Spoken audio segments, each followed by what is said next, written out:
Good morning all. I am Vishal Kumar Sattani, Assistant Professor Computer Science, MLB Government College Nokha. Previous lecture में हम लोग recursion के बारे में डिस्कस कर चुके हैं। तो सी लैंग्वेज को लर्न करने की अगली कड़ी में आज के इस लेक्चर में हम लोग scope and storage class of a variable के बारे में डिस्कस करने वाले हैं। जब भी हम किसी वेरिएबल को अपने प्रोग्राम के अंदर डिक्लेयर करते हैं तो वेरिएबल के साथ में कुछ इंफॉर्मेशन एसोसिएटेड होती है, तो उसके बारे में जानना बहुत ही ज़रूरी है। तो उसके बारे में जानने के लिए आज के इस लेक्चर में हम ये डिस्कस करेंगे कि वेरिएबल का स्कोप क्या होता है, हम वेरिएबल्स को इनिशियलाइज कैसे करते हैं, किसी वेरिएबल की स्टोरेज क्लास कौन सी स्टोरेज क्लास क्या होती है, सी लैंग्वेज में कौन सी स्टोरेज क्लासेस अवेलेबल है, और एक एग्जांपल की हेल्प से उसको अंडरस्टैंड करने की कोशिश करेंगे। अब बात करते हैं scope of a variable.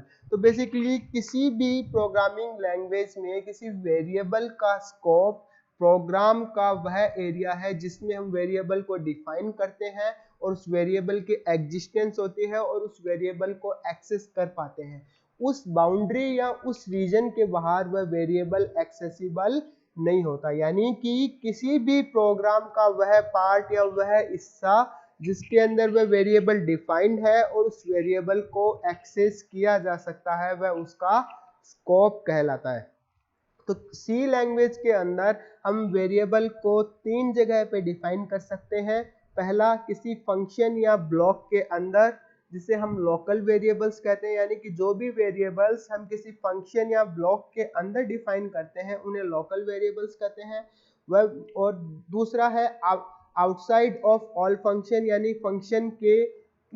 Functions के बाहर हम किसी वेरिएबल को डिफाइन कर सकते हैं, जिन्हें हम ग्लोबल वेरिएबल्स कहते हैं, यानी कि वह वेरिएबल जिन्हें हम किसी फंक्शन के बाहर डिफाइन करते हैं उनको हम ग्लोबल वेरिएबल कहते हैं। और तीसरा, किसी फंक्शन को डिफाइन या डिक्लेयर करते वक्त जो उसके पैरामीटर लिस्ट के अंदर जो भी हम वेरिएबल्स मेंशन करते हैं, स्पेसिफाई करते हैं, जिन्हें हम फॉर्मल पैरामीटर कहते हैं। यानी कि फंक्शन किसी भी वेरिएबल को हम तीन प्लेसेस पे डिफाइन कर सकते हैं, फंक्शन के अंदर या ब्लॉक के अंदर, फंक्शन के बाहर, और तीसरा फंक्शन के डिक्लेरेशन या डेफिनेशन के टाइम पे पैरामीटर की जगह।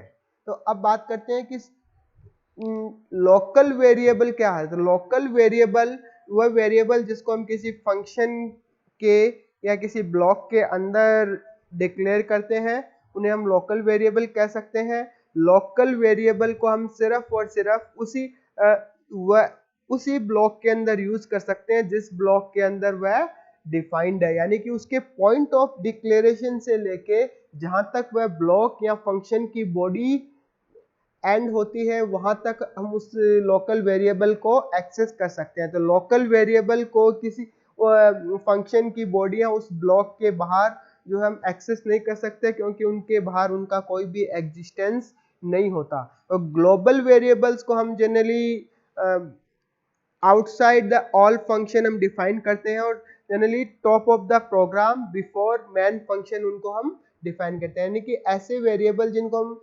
मैन फंक्शन के बाहर डिफाइन करते हैं या फिर जो किसी भी फंक्शन के बाहर डिफाइन करते हैं उन्हें हम ग्लोबल वेरिएबल कहते हैं। तो ग्लोबल वेरिएबल जितने भी होते हैं उनको हम थ्रू आउट द प्रोग्राम कहीं पे भी एक्सेस कर सकते हैं, और उनका जो लाइफ टाइम होता है, जब तक आपका प्रोग्राम एंड नहीं होता, प्रोग्राम का एग्जीक्यूशन कंप्लीट नहीं होता, तब तक हम उन ग्लोबल वेरिएबल्स को एक्सेस कर सकते हैं। अब बात करते हैं फॉर्मल पैरामीटर्स। तो फॉर्मल पैरामीटर्स को जो भी वेरिएबल्स हम फंक्शन डिक्लेरेशन या डेफिनेशन के टाइम पे जो वेरिएबल मेंशन करते हैं उन्हें हम फॉर्मल पैरामीटर कहते हैं, और फॉर्मल पैरामीटर्स को भी लोकल वेरिएबल की तरह से ही ट्रीट किया जाता है, यानी कि उनके लिए जो स्कोप रूल है वो भी सेम एज लोकल वेरिएबल की तरह ही होता है। और ग्लोबल वेरिएबल्स पे लोकल वेरिएबल्स को प्रेफरेंस मिलते हैं, यानी कि अगर हम किसी फंक्शन के अंदर हमारे पास में दो लोकल वेरिएबल हैं x एंड y के नेम से, और उसी प्रोग्राम के अंदर हमारे पास में दो ग्लोबल वेरिएबल है x और y के नाम से, तो अगर हम उस फंक्शन के अंदर अगर x और y को एक्सेस करते हैं तो वो x और y फंक्शन के लिए जो लोकल वेरिएबल है वो वेरिएबल होंगे, न कि ग्लोबल वेरिएबल x और y। तो किसी भी लोकल वेरिएबल को फंक्शन के अंदर ग्लोबल वेरिएबल के ऊपर प्रेफरेंस मिलती है। अब बात करते हैं कि हम लोकल और ग्लोबल वेरिएबल्स को इनिशियलाइज कैसे करते हैं। जब भी हम सी लैंग्वेज के अंदर लोकल वेरिएबल की बात करते हैं तो लोकल वेरिएबल ऑटोमेटिकली सिस्टम के द्वारा इनिशियलाइज नहीं किए जाते हैं। लोकल वेरिएबल्स को हमें एक्सप्लिसिटली इनिशियलाइज करना पड़ता है, जबकि ग्लोबल वेरिएबल्स ऑटोमेटिकली सिस्टम के द्वारा इनिशियलाइज किए जाते हैं। यानी कि लोकल जो कि जितने भी ग्लोबल वेरिएबल्स हैं उनको कंपाइलर ऑटोमेटिकली उनकी डिफॉल्ट वैल्यू से इनिशियलाइज कर देता है। तो देखते हैं कि डिफॉल्ट वैल्यू कौन सी होती है। जो आपका इंटीजर, शॉर्ट और लॉन्ग डेटा टाइप है उसके लिए डिफॉल्ट इनिशियल वैल्यू 0 होती है। फ्लोट, डबल उनके लिए 0.0। जो आपका कैरेक्टर डेटा टाइप है उसके लिए डिफॉल्ट वैल्यू नल कैरेक्टर यानी कि \0 जिसे हम नल कैरेक्टर कहते हैं। और कोई भी अगर हम पॉइंटर टाइप का वेरिएबल, जो कि इनमें से किसी भी टाइप का पॉइंटर वेरिएबल हो सकता है, उसके लिए डिफॉल्ट वैल्यू नल होती है। तो किसी भी प्रोग्राम को हम बनाते वक्त हमें यह ध्यान रखना चाहिए कि जनरली हमें प्रोग्राम के अंदर जितने भी वेरिएबल्स हम डिफाइन करते हैं उनको इनिशियलाइज करना चाहिए। चाहे वह लोकल वेरिएबल हो तो लोकल वेरिएबल को भी हमें इनिशियलाइज करना चाहिए। ग्लोबल वेरिएबल तो ऑटोमेटिकली इनिशियलाइज सिस्टम या फिर कंपाइलर कर ही देता है। लोकल वेरिएबल्स को भी हमें इनिशियलाइज करना चाहिए, क्योंकि इससे हम जो प्रोग्राम के अंदर गार्बेज वैल्यू की वजह से जो अनएक्सपेक्टेड रिजल्ट जनरेट हो सकते हैं उसे अवॉइड कर सकते हैं, क्योंकि लोकल वेरिएबल्स को सिस्टम ऑटोमेटिकली इनिशियलाइज नहीं करता है और वह लोकल वेरिएबल के अंदर जनरली इनिशियली वही वैल्यू स्टोर होती है जो कि उसको जो भी मेमोरी एलोकेट होती है उस मेमोरी लोकेशन पे जो वैल्यू होगी वो। तो इसलिए हमें लोकल वेरिएबल्स को भी किसी प्रोग्राम के अंदर इनिशियलाइज करना चाहिए। अब बात करते हैं स्टोरेज क्लासेस इन सी। तो अभी तक हम लोगों ने देखा कि किसी भी वेरिएबल को जब भी हम डिक्लेयर करते हैं तो उसका डेटा टाइप स्पेसिफाई करते हैं। तो किसी भी वेरिएबल के साथ में उसका डेटा टाइप तो एसोसिएट होता ही होता है, उसकी वैल्यू भी उसके साथ में एसोसिएटेड होती है, लेकिन उसके साथ में उस वेरिएबल की स्टोरेज क्लास भी एसोसिएटेड होती है। तो सी लैंग्वेज के अंदर उस वेरिएबल के डेटा टाइप और वैल्यू के साथ उसकी स्टोरेज क्लास भी एसोसिएट होती है। तो स्टोरेज क्लास हमें एक्चुअली वेरिएबल के बारे में कुछ इंफॉर्मेशन प्रोवाइड करती है। तो वह इंफॉर्मेशन, ये जो इंफॉर्मेशन वो कौन सी है। पहला है स्कोप ऑफ द वेरिएबल, यानी कि जैसा कि हमने प्रीवियस में अभी डिस्कस किया था, स्कोप ऑफ ए वेरिएबल की पार्ट ऑफ कोड या रीजन ऑफ कोड जहां पे ये प्रोग्राम जो वेरिएबल एक्सेसिबल है। दूसरा लोकेशन, यानी कि उस वेरिएबल को मेमोरी एलोकेशन कहाँ पे हुआ है, वो मेमोरी के अंदर वो या फिर जो वो वेरिएबल कहाँ पे स्टोर्ड है। तीसरा इनिशियल वैल्यू, उस वेरिएबल की इनिशियल वैल्यू क्या है। चौथा life time of a variable, यानी कि उस वेरिएबल का लाइफ टाइम क्या है, कि तो यानी कि जब तक वह वेरिएबल अलाइव रहता है प्रोग्राम के अंदर, जब तक उस वेरिएबल को हम यूज कर सकते हैं। तो सी लैंग्वेज के अंदर स्टोरेज क्लास किसी वेरिएबल के बारे में उसके स्कोप, उसकी लोकेशन, उसकी इनिशियल वैल्यू और लाइफ टाइम के बारे में भी इंफॉर्मेशन प्रोवाइड करती है। सी लैंग्वेज के अंदर 4 स्टोरेज क्लास मेनली यहाँ पे अवेलेबल है: auto, extern, static and register. तो बाय डिफॉल्ट किसी भी वेरिएबल की स्टोरेज क्लास है सी लैंग्वेज के अंदर वो होती है ऑटो, यानी कि अगर हम किसी वेरिएबल की स्टोरेज क्लास मेंशन नहीं करते हैं तो कंपाइलर बाय डिफॉल्ट ये मान लेता है कि उस वेरिएबल की स्टोरेज क्लास ऑटो है और उसको as a auto storage class उस वेरिएबल को ट्रीट किया जाता है। अब हम स्टोरेज क्लास की कुछ डिटेल्स यहाँ पे डिस्कस करेंगे। तो जैसा कि यहाँ पे कुछ ये जो पॉइंट सेल्स के बिहाफ पे हम स्टोरेज क्लास को डिस्कस करेंगे। पहला स्टोरेज क्लास कौन सी, फिर उसके बाद में हम उसको कैसे कौन से कीवर्ड को यूज करके डिफाइन करते हैं, उसको मेमोरी एलोकेट कहाँ पे होती है, उसकी इनिशियल वैल्यू क्या होती है, उसकी स्कोप या विजिबिलिटी और उसका लाइफ टाइम क्या होता है। तो सबसे पहले ऑटो, जिसको हम ऑटोमेटिक भी कहते हैं, तो ये ऑटो स्टोरेज क्लास के लिए कीवर्ड हम यूज करते हैं ऑटो। एग्जांपल के लिए हम देख सकते हैं यहाँ पे ऑटो इंट एक्स, तो यहाँ पे एक्स जो है वो एक इंटीजर टाइप का एक वेरिएबल है जिसकी स्टोरेज क्लास ऑटो है। तो ऑटो वेरिएबल्स को जो भी मेमोरी एलोकेशन होता है वो स्टैक के अंदर होता है। उनकी इनिशियल वैल्यू जो होती है वो गार्बेज या फिर अननोन होती है। और जो ऑटो वेरिएबल्स को हम सिर्फ और सिर्फ उसी ब्लॉक में एक्सेस कर सकते हैं जहां पे वे डिक्लेयर्ड है। और जो ऑटो वेरिएबल की जो लाइफ टाइम होती है, वो लाइफ टाइम जो होता है वो होता है till the end of the block, यानी कि जैसे ही प्रोग्राम कंट्रोल उस ब्लॉक से एग्जिट करेगा जिसमें ऑटो वेरिएबल डिक्लेयर्ड है, तो ऑटो वेरिएबल डिस्ट्रॉय हो जाएगा। तो उसके बाद में बात करते हैं एक्सटर्न या फिर एक्सटर्नल। तो एक्सटर्न कीवर्ड हम उसके लिए यूज करते हैं एक्सटर्न स्टोरेज क्लास को डिफाइन करने के लिए। एग्जांपल के यहाँ पे देख सकते हैं एक्सटर्न इंट एक्स, तो यह एक जो एक्सटर्नल स्टोरेज क्लास का एक वेरिएबल इंटीजर टाइप का एक्स है यहाँ पे। और स्टोरेज लोकेशन जो है इसको डेटा सेगमेंट के अंदर स्टोरेज एलोकेट होगा, उसकी इनिशियल वैल्यू जो है वो 0 होगी, यानी 0 कहने का मतलब यहाँ पे ये है कि उसकी जो भी डिफॉल्ट वैल्यू, अगर वो इंटीजर टाइप का है तो 0, अगर वो कैरेक्टर टाइप का है तो नल कैरेक्टर, अगर फ्लोट है तो 0.0, अगर कोई पॉइंटर है तो नल। तो ये इस टाइप से जो एक्सटर्नल वेरिएबल है उनको जो इनिशियल वैल्यू प्रोवाइड होगी।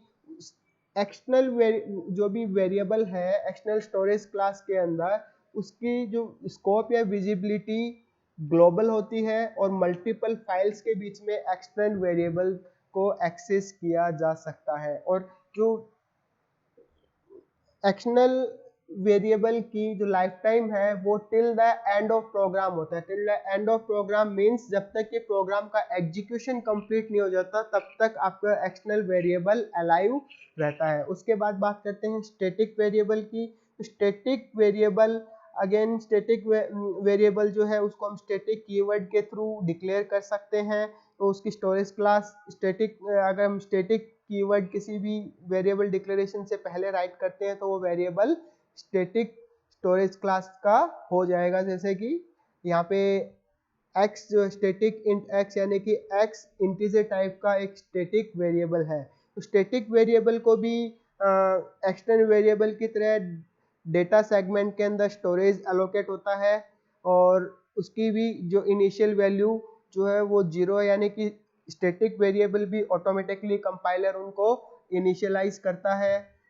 फिर जो स्टैटिक वेरिएबल की जो स्कोप है वो भी, जो यहाँ पे बेसिकली हमारे लिए जानना जरूरी है कि स्टैटिक वेरिएबल भी हमारे पास में दो टाइप के हो सकते हैं, लोकल एंड ग्लोबल। तो जो लोकल स्टैटिक वेरिएबल होगा उसकी जो स्कोप या विजिबिलिटी है वो विद इन द ब्लॉक जिसमें वो डिक्लेयर्ड है वहां तक होगी। और जो ग्लोबल स्टैटिक वेरिएबल होता है उसकी विजिबिलिटी या फिर scope throughout the program होता है। और जो लाइफ टाइम जो है किसी भी स्टैटिक वेरिएबल का वो till the end of the program होता है, यानी कि स्टैटिक वेरिएबल चाहे आपका प्रोग्राम कंट्रोल उस ब्लॉक से एग्जिट कर जाए जिसमें वो वेरिएबल डिक्लेयर्ड है, फिर भी वो वेरिएबल डिस्ट्रॉय नहीं होता, वह अपनी वैल्यू को रिटेन करता है। उसके बाद बात करते हैं रजिस्टर स्टोरेज क्लास की। तो रजिस्टर जो स्टोरेज क्लास है उसको हम रजिस्टर कीवर्ड के थ्रू डिक्लेयर कर सकते हैं। तो उसके लिए जैसे कि यहाँ पे रजिस्टर इंट एक्स, तो एक्स जो है एक इंटीजर टाइप का रजिस्टर वेरिएबल है।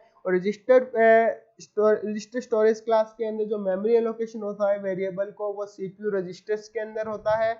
चलिए हम जानते हैं कि सीपीयू रजिस्टर्स जो है वो आपके प्रोसेसर के सबसे ज़्यादा क्लोज होते हैं। तो प्रोसेसर के सबसे ज़्यादा क्लोज होने से तो अगर हमें ये चाहिए कि ये जो वेरिएबल हम डिक्लेयर कर रहे हैं वो बहुत ज़्यादा क्विकली एक्सेस हो, तो उसके लिए हम सीपीयू रजिस्टर्स जो भी आपका रजिस्टर स्टोरेज क्लास है उसको यूज़ करते हैं। तो ऑटोमेटिक वेरिएबल की तरह इस जो इनिशियल वैल्यू रजिस्टर क्लास के लिए भी गार्बेज या फिर अननोन होती है, और स्कोप और विजिबिलिटी भी इसकी विद इन द ब्लॉक जिसमें यह डिक्लेयर्ड है, यानी कि उस रजिस्टर वेरिएबल को भी हम उसी ब्लॉक के अंदर, केवल उसी ब्लॉक के अंदर डिस्कस कर सकते हैं जिसमें यह डिक्लेयर्ड है। आउटसाइड द ब्लॉक हम रजिस्टर वेरिएबल को एक्सेस नहीं कर सकते। उस जो रजिस्टर वेरिएबल है उसका लाइफ टाइम भी till the end of the block, यानी कि जैसे ही हम उस ब्लॉक से बाहर निकलते हैं या फिर प्रोग्राम कंट्रोल उस ब्लॉक से एग्जिट होता है जिसमें कि रजिस्टर वेरिएबल डिक्लेयर्ड है, तो वेरिएबल डिस्ट्रॉय हो जाता है। अब कुछ इंपॉर्टेंट पॉइंट्स ये जनरली हम ये डिस्कस कर चुके हैं। तो रजिस्टर स्टोरेज क्लास जो किसी भी वेरिएबल को सीपीयू रजिस्टर में स्टोर करने के लिए यूज करते हैं ताकि हम उसको क्विकली एक्सेस कर पाएं।